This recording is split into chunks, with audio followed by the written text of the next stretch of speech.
my lovelies. Welcome to Mornings with Marie.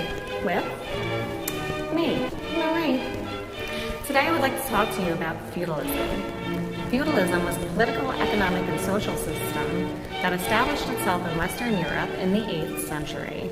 Broadly defined, it was a way of structuring society around relationships that were derived from the holding of land in exchange for service and labor. Feudalism was common in France before the French Revolution and its abolition in 1790. We'll talk about that more later. The system consisted of the granting of land for return for military services. In a feudal system, a peasant or worker received a piece of land in return for serving a lord or king, especially during times of war.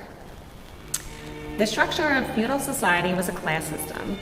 At the top reigned the king, of course.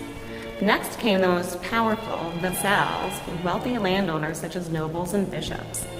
Serving beneath these vassals were knights who pledged to defend their lord's lands in exchange for fiefs or property.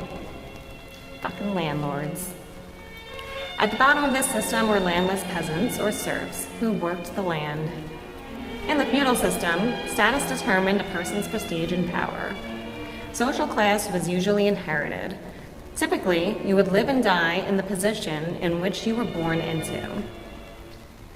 This is very similar to the class structures in America today, believe it or not, where a handful of exorbitantly wealthy individuals own and hoard much of the nation's capital, while a slightly larger population has achieved middle-class status.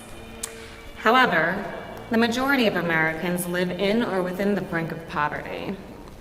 Although they may not have official titles, billionaires persist within the American ecosystem, not through hard work or innovative ideas, but rather through land owning, inheritance, and complicated banking and tax systems that enable the wealthy to gain wealth and prestige with each generation, while shutting out lower class systems, making it more and more difficult with each generation to move upward from the class system from which they were born into. I know, right? Shit never gets old. I hope you enjoyed my dive into feudalism. Join me next time as I discuss French nobility and American aristocracy. Ta-ta for now.